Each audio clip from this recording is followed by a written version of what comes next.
जय हिंद दोस्तों, मैं हूं भाग्यराज। आप सभी का स्वागत करता हूं इलेक्ट्रिकल के एमसीक्यू सेक्शन में। और ये जो क्लास है ये मेरे ख्याल से क्लास 12th होने वाला है, जिसमें मैंने आपको पूरे के पूरे एमसीक्यूज करा रहा हूं। याद रखिएगा, छत्तीसगढ़ स्टेट इलेक्ट्रिसिटी बोर्ड भी आएगा, सेल भी आएगा, जैसे अभी एनएमडीसी आया हुआ है, एमपी का केवीसीएल का भी पोस्ट आया हुआ है, एई का, जेई का। आप बिल्कुल भरिए, ओपन कैटेगरी में जाके पेपर दे के आइए, आपको समझ आएगा। ठीक है ना। चलिए बिना किसी देरी के वीडियो को स्टार्ट करते हैं। ये क्वेश्चन नंबर पेपर नंबर 7 का पार्ट 3 है। आप देखेंगे यही वाला टेलीकम्युनिकेशन पुलिस का 29/1/2005 में हुआ है। चलिए सबसे फर्स्ट क्वेश्चन लिखा है, That has the highest conductivity। इनमें से कौन सा है जो सबसे ज्यादा अच्छा कंडक्टिविटी है, किसकी चालकता अच्छी होती है? तो चालकता बोल रहे हैं ना, तो विद्युत का ही बात कर रहे हैं कि विद्युत का सबसे अच्छा चालक कौन सा है, कंडक्टर कौन सा है। तो आपको मालूम होगा सिल्वर सबसे अच्छा कंडक्टर होता है, चांदी। ठीक है ना। चलिए नेक्स्ट, वन लाइनर है बेटा, पूरा का पूरा इसी को हम लोग को सीखना है। हम हार्ड क्वेश्चन करेंगे, हम पूरा का पूरा हार्ड क्वेश्चन भी करेंगे, लेकिन पहले जितने छोटे छोटे क्वेश्चन है उसको पहले हम इतना अच्छे से कर लेना कि हमारा एक भी क्वेश्चन छूटे ना। ठीक है ना। देखिए, एज पर Ohm's law V equal to क्या होता है? V equal to I into R होता है। तो क्या ये ऑप्शन कहीं है? क्या नहीं है ना। दूसरा नंबर, I इक्वल टू क्या होगा? V by R. तो क्या ये ऑप्शन है? क्या? जी हाँ, ऑप्शन डी है ना, I equal to V by R. This is option number D. ठीक। चलिए नेक्स्ट क्वेश्चन बोल रहा है, when R1 and R2 resistance are connected in series, the equivalent resistance is। जब R1 और R2 को श्रेणी क्रम में जोड़ा जाता है सॉरी, जब R1 और R2 को श्रेणी क्रम में जोड़ा जाता है तो तुल्य प्रतिरोध क्या होगा? तो तुल्य प्रतिरोध आएगा R1 प्लस R2। यही अगर पैरेलल में जोड़े रहता ना तो तुल्य प्रतिरोध आता है 1/R1 प्लस 1/R2, या इसी को R इक्वल टू ऐसा भी बोल सकते हैं, R1 into R2 divided by R1 plus R2। ये किस में आता है? ये पैरेलल में आता है ना, लेकिन हमको पैरेलल नहीं बताना है, हमको सीरीज बताना है, इसलिए R1 plus R2 is our correct answer. ठीक है ना। चलिए next, the working principle of N AC generator can be explained bye. एक एसी जनरेटर का कार्यकारी सिद्धांत कैसे रहता है? ओम्स लॉ के द्वारा नहीं देंगे, फैराडेस लॉ। एसी का पूरा चीजें फैराडे के नियम पे चलता है, जो कि ये चलता है equal to minus N D phi upon D T. इस चीजों में चलता है, इसे कहा जाता है फैराडे का विद्युत चुंबकीय प्रेरण का सिद्धांत, Faraday's laws of electromagnetic induction. ठीक है ना, ध्यान रहना। Next question, an open circuit has. एक ओपन सर्किट कॉइल, अगर कोई कॉइल ओपन सर्किट का है, इसका मतलब क्या होगा? तो इसका जीरो रेजिस्टेंस नहीं होगा भाई, जीरो रेजिस्टेंस होता है शॉर्ट सर्किट में। ये शॉर्ट सर्किट है ना, मतलब 0 ओम का है। ओपन सर्किट है ना, मतलब इसका इन्फिनिटी ओम, मतलब आंसर क्या होगा? इनफाइनाइट रेजिस्टेंस इसका आंसर होगा, ऑप्शन नंबर सी। ठीक है, नोट भी करते जाना है बेटा पूरा का पूरा। और 220 divided by 6 volt 300 milli ampere step down transformer has output voltage of. बोल रहा है कि ये दिया हुआ है 220/6 300, बोल रहा है स्टेप डाउन। आपको पता है स्टेप डाउन किसको बोलेंगे? जो ज्यादा वोल्टेज से कम वोल्टेज दे। अगर मैं प्राइमरी में 200 वोल्टेज दे रहा हूँ ना, 220, तो सेकेंडरी साइड में मेरे को 6 वोल्ट मिल रहा है। तो ये जो 6 वोल्ट है ना, यही मेरा आउटपुट वोल्टेज है। तो option number D is your correct answer. ठीक है, क्योंकि ट्रांसफार्मर का जो सेकेंडरी साइड होता है ना, वही तो आउटपुट बनाता है। तो ये 6 वोल्ट मेरा आंसर हो जाएगा। ठीक है ना। चलिए next question, which of the following instrument is most accurate. इनमें से कौन सा इंस्ट्रूमेंट होता है जो सबसे ज्यादा एक्यूरेट होता है? मूविंग आयरन नहीं होगा, इंडक्शन टाइप नहीं होगा, डोमेस्टिक एनर्जी मीटर नहीं होगा, मूविंग कॉइल। यही मूविंग कॉइल का मतलब होता है। पीएमएमसी इंस्ट्रूमेंट का बात कर रहा है, जो कि सबसे एक्यूरेट होता है, बेस्ट फॉर डीसी मेजरमेंट होता है, बेस्ट फॉर डीसी मेजरमेंट। और इसमें एडी करंट डैम्पिंग हम लोग यूज करते हैं, एडी करंट डैम्पिंग यूज करते हैं, और स्प्रिंग कंट्रोल मेथड यूज होता है, स्प्रिंग कंट्रोल मेथड यूज होता है। और डिफ्लेक्शन टॉर्क टीडी जो आता है ना, VINA आता है, या बोल सकता हूँ deflection torque directly proportional to I होता है। इतने सारे पॉइंट आपको पीएमएमसी में याद रखना है। ठीक है ना। चलिए नेक्स्ट क्वेश्चन, बोल रहा है A 3-point DC motor starter fulfills the following requirement। एक 3-point DC मोटर स्टार्टर का हम यूज क्यों करते हैं बेटा?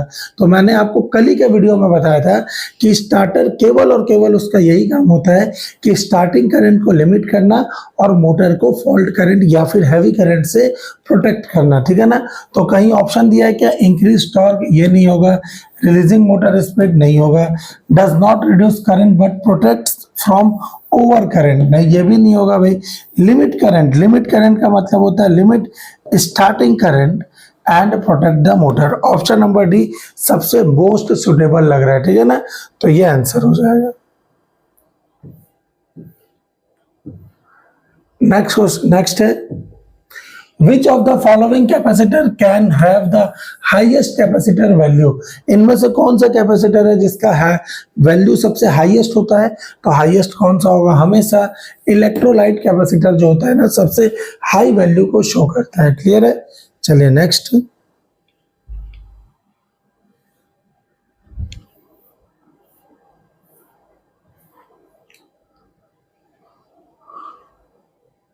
क्वेश्चन बोल रहा है on what principle a DC generator works. एक डीसी जनरेटर किस सिद्धांत पे काम करता है? फ्लेमिंग्स लॉ नहीं भाई, ये नहीं होगा। Faraday's laws of electromagnetic induction, ये भी इंपॉर्टेंट नहीं होगा। थंब रूल नहीं होगा। कॉक स्क्रू नहीं होगा, ठीक है ना। फ्लेमिंग्स लॉ जो है ना, ये Fleming's right hand rule, left hand rule, ये इसका ना सिर्फ ईएमएफ के डायरेक्शन को दिखाता है, ठीक है। तो ये भी ऑपरेटिंग प्रिंसिपल क्या होगा? फैराडे के लॉज ऑफ इलेक्ट्रोमैग्नेटिक इंडक्शन। ठीक, चलिए next. Why is the armature laminated? Armature बोले चाहे कोर बोले, आर्मेचर कोर बोले, ये लेमिनेट क्यों करते हैं? To reduce the eddy current loss. Eddy current loss को रिड्यूस करने के लिए ना आर्मेचर कोर को हमेशा हम लोग क्या करेंगे? रिड्यूस करते हैं, लेमिनेट करते हैं। किससे करेंगे? तो सिलिकॉन स्टील से करते हैं। सिलिकॉन स्टील, इसमें क्या है? स्टील में या सिलिकॉन में स्टील मिलाते हैं 3 से 5% की मात्रा में, ठीक है ना, ये ध्यान रखिएगा।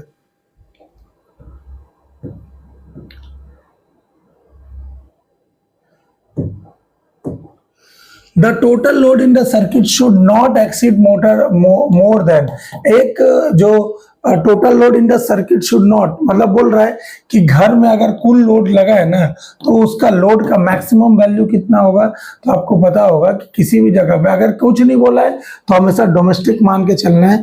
तो डोमेस्टिक का 1000 वॉट से ज्यादा नहीं हो सकता। तो answer number A is your correct answer. इससे ज्यादा नहीं होना चाहिए, ठीक है, किसी भी एक सर्किट में। तो 1000 वॉट से ज्यादा नहीं होना चाहिए। ये कहां से? ये आई रूल बोलते हैं, ठीक है ना। That is used for testing the installation of the wiring। Installation नहीं होगा, ये एक्चुअली वो होगा इंसुलेशन, ये इंसुलेशन होगा, ठीक है ना। इंस्टॉलेशन जब ये है इंसुलेशन ऑफ वायरिंग, वायरिंग का इंसुलेशन किसके द्वारा चेक किया जाएगा? तो मेगर के द्वारा किया जाता है। ओम मीटर कब काम आता है? कंटिन्यूटी चेक करने के लिए, सततता चेक करने के लिए, कंटिन्यूटी चेक करने के लिए, ठीक है, याद रखिएगा। देखिए मैं बार बार बोलता हूँ ना, टाइप मैं किया हो ना तो थोड़ा बहुत इधर उधर होगा तो मैं आपको इसी में करेक्ट करवा दूंगा, आप बस अपने कॉपी में नोट डाउन कर लेना, ठीक है ना। चलिए अगला बोल रहा है how much load can be taken from a 5 ampere fuse distribution box. एक 5 एम्पियर के डिस्ट्रीब्यूशन बॉक्स से कितना लोड लिया जा सकता है? तो आपको मालूम होगा, मैं सिंगल फेज का बात कर रहा हूँ। सिंगल फेज का वोल्टेज कितना रहता है? तो आप बोलेंगे सर 220 वोल्ट। अप्रॉक्स अगर बोलूंगा ना तो ये लॉस होके 196.07 वोल्ट आता है। लेकिन मैं बोल रहा हूँ चलो ये भी नहीं, मैं 200 वोल्ट मान लेता हूँ कि एक सिंगल फेस में मेरे पास 200 वोल्ट आएगा, ठीक है ना। इस 200 वोल्ट को ना अगर मैं 5 एम्पियर से मल्टीप्लाई करूं तो 5 दूनी 10 होगा, तो 1000, तो 1000 वोल्ट मैक्सिमम इसमें क्या होगा, हमारे पास एक डिस्ट्रीब्यूशन में इतना लोड हम दे सकते हैं, ठीक है ना। इसीलिए 1000 वॉट से ज्यादा नहीं होना चाहिए, ये ऐसे दिखाता है, ठीक। आप 220 इंटू 5 भी करेंगे तो भी 1200 1100 समथिंग कुछ आएगा, वो भी 1000 के आसपास ही है। इस ऑप्शन में आप देखेंगे तो 1000 के आसपास ही होगा, इसको ऐसा बनाते हैं। क्लियर है, चले नेक्स्ट क्वेश्चन है, a 100 watt heater is working on a 250 volt supply, how much current will it take? ये तो आराम से बन जाएगा बेटा, P दिया है कितना 100 वॉट दिया है, वोल्ट दिया है कितना 250 वोल्ट है। तो आप कितने बार मैंने आपको बताया है I निकालना है, तो P इक्वल टू क्या होता है, V इंटू आई होता है, तो I equal to P by V हो जाएगा। P है 100 डिवाइडेड बाई 250, 0 से 0 कट गया, ये हमारे पास आ जाएगा 25, 5 दूनी 10, ये आ जाएगा 0.4 एम्पियर, ऑप्शन नंबर। अच्छा ये कितना है, 100 वॉट का हीटर है, 250 वोल्ट की सप्लाई पर काम कर रहा है, तो ये कितना करंट लेगा, तो ये 0.4 एम्पियर होगा, ठीक है ना। 2500 250, ये फिर 1000 वॉट होगा बेटा। अगर 4 चाहिए ना ये वाला, तो ये 1000 वॉट होगा, तभी मेरा ये क्या आएगा, ये 0 से 0 कट जाएगा, 25 चौके 100 हो जाएगा, तो ये मेरा आ जाएगा 4 एम्पियर, ठीक है। कुछ मिस्टेक है, बाकी फॉर्मूला यही लगेगा, P equal to V into I. Clear है, आप देख सकते हैं।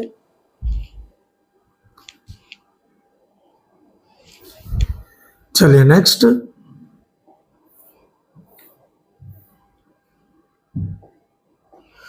Percentage regulation of a transformer, ये मैं नहीं बताऊंगा, ये आप मुझे कमेंट सेक्शन में बताएंगे कि वोल्टेज रेगुलेशन कितना होता है। मैंने ट्रांसफार्मर का सेपरेट वीडियो में आपको बताया हुआ है, ठीक है ना। इसका आंसर आप खुद कमेंट सेक्शन में बताएंगे। अगला क्वेश्चन है, और कम्यूटेटर इज यूज्ड इन, इनमें से किसमें कम्यूटेटर यूज होता है, सिंगल फेस मोटर नहीं, स्प्लिट फेस मोटर में नहीं होगा, शेडेड पोल मोटर में नहीं होगा, यूनिवर्सल मोटर जो कि AC एंड DC दोनों में काम करता है, तो इसमें आपको कम्यूटेटर मिलेगा यूनिवर्सल मोटर में, ठीक है ना। DC सीरीज मोटर के प्रिंसिपल पर काम करता है।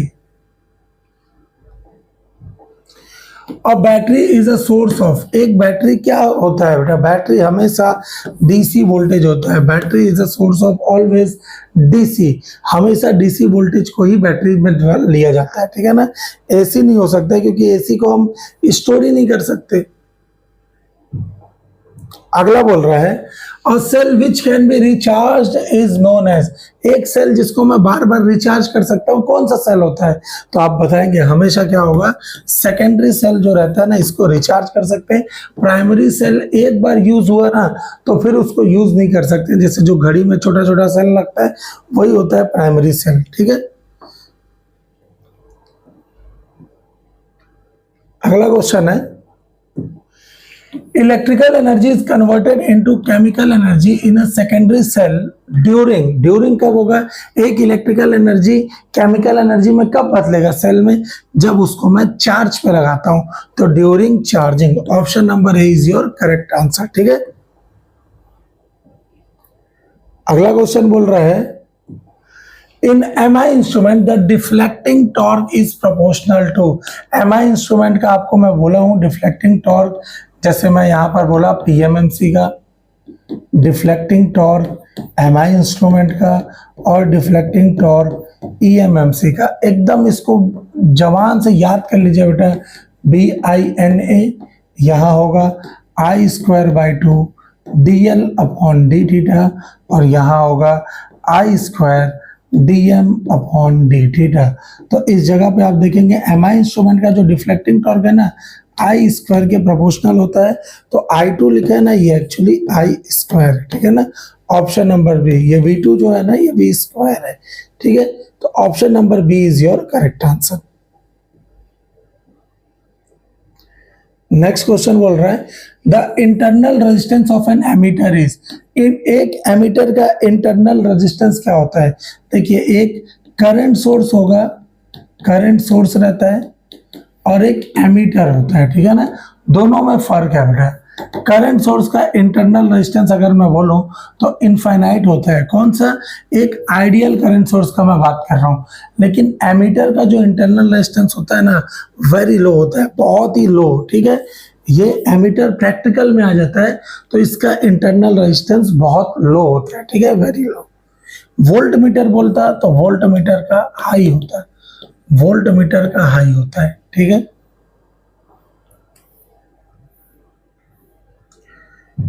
नेक्स्ट क्वेश्चन है, an arc lamp works in. एक आर्क लैम्प किस पे काम करता है? तो आर्क लैम्प एसी और डीसी दोनों में काम कर सकता है। Option number C is your correct answer. The specification of the ceiling fan is. एक सीलिंग फैन का स्पेसिफिकेशन क्या होता है? तो ये स्वीप पर आधारित होता है, जैसे 1200 मिली mm, 900 mm, ये स्वीप पर आधारित होता है इसका स्पेसिफिकेशन। आप देखेंगे उसके ना, किसी भी आप सीलिंग फैन का बॉक्स लेंगे तो उसमें आपको ये सारा पॉइंट मिलते रहेगा ना कि ये इतना स्वीप हो रहा है, इतना स्वीप हो रहा है, ये आपको दिख जाएगा उसमें। ठीक है ना, तो ध्यान रखिएगा इसको। The power in 1 ohm AC circuit is 1 ohm AC circuit नहीं बोल रहा है, ये सिंगल फेज AC सर्किट बोल रहा है। ये 1 ohm नहीं होगा, ये single phase AC circuit is. ये क्या होगा? तो VI cos phi, ये वाला जो होगा ना, VI cos phi।